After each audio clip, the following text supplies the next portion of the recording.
Hi friends, welcome to my YouTube channel GS with Gaurav. आज की इस वीडियो में हम सीखेंगे कि देशांतर रेखाएं किन्हें कहते हैं और हमें इनकी जरूरत क्यों पड़ती है। ये रेखाएं कहाँ होती हैं, इनकी संख्या कितनी होती है। चलिए दोस्तों शुरू करते हैं।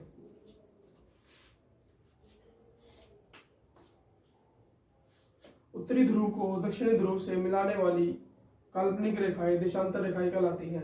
उत्तरी ध्रुव यानी कि नॉर्थ पोल को साउथ पोल से मिलाने वाली ये काल्पनिक रेखाएं जो होती है इन्हें हम कहते हैं देशांतर रेखाएं। इनकी लंबाई बराबर होती है।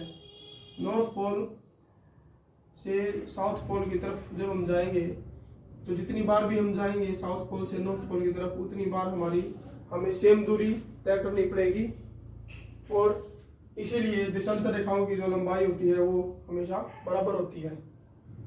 जैसे जैसे हम 0 डिग्री भूमध्य रेखा क्या होती है, यह होती है अक्षांश रेखा। अक्षांश रेखा हमने इससे पहले के वीडियो में सीखा था। 0 डिग्री अक्षांश की तरफ जैसे जैसे ये देशांतर रेखाएं बढ़ती है, इन दोनों के बीच की दो देशांतर रेखाओं के बीच की दूरी बढ़ती जाती है और जैसे हम ध्रुवों की तरफ जाते हैं तो इनके बीच की जो दूरी होती है वो घटती जाती है और नॉर्थ पोल और साउथ पोल पर इन दोनों के बीच की दूरी 0 हो जाती है। ये दोनों नॉर्थ पोल से साउथ पोल तक जाती है। 0 डिग्री देशांतर लंदन के ग्रीनविच से होकर गुजरती है। लंदन का ग्रीनविच इसकी ये कहाँ पे स्थित है, जैसे हम कहते हैं लंदन कौन से देश में स्थित है, ब्रिटेन में। ब्रिटेन को हम पश्चिमी देश बोलते हैं क्योंकि जो इंडिया है वो पूर्व में स्थित है। ये होता है ईस्ट, इधर होता है वेस्ट, नॉर्थ, साउथ। तो जो भारत है उसकी स्थिति क्या है, नॉर्थ ईस्ट, यानी कि भारत उत्तरी गोलार्ध में पूर्व की ओर स्थित है और जो इंग्लैंड है वो उत्तरी गोलार्ध में पश्चिम की ओर स्थित है। 0 डिग्री देशांतर रेखाएं हैं वो लंदन के ग्रीनविच शहर से होकर गुजरती है और इसी से हम उसके जैसे हम पूर्व की ओर जाते हैं तो 1 डिग्री, 2 डिग्री, 3 डिग्री, 4 डिग्री ऐसे करते हुए हम 180 डिग्री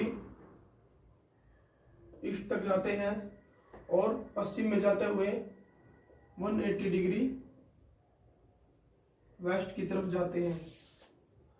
तो इनकी संख्याएं पूछ लेता है कि देशांतर रेखाओं की संख्या कितनी होती है। इनकी संख्या होती है 180 प्लस 180 360।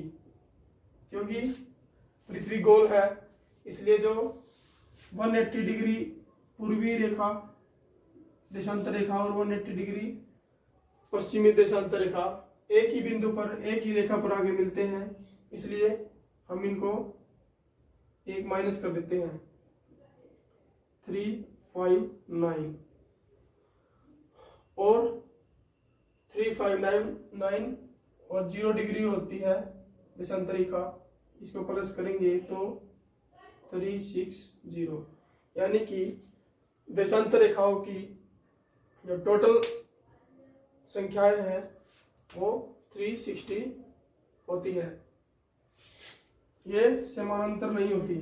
ये समानांतर क्यों नहीं होती, नॉर्थ पोल से साउथ पोल की तरफ हम जाते हैं तो अलग अलग स्थान पर इन रेखाओं की जो आपस की जो दूरी है वो घटती बढ़ती रहती है। जैसे हम पोलों की तरफ जाएंगे, ध्रुवों की तरफ जाएंगे तो इनकी बीच की दूरी वो है घटती जाएगी और 0 डिग्री की ओर आएंगे तो इनकी दोनों के बीच की दूरी बढ़ती जाएगी। इसलिए ये समानांतर नहीं होती।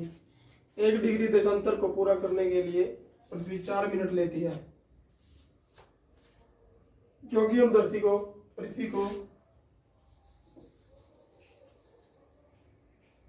गोल मानते हैं,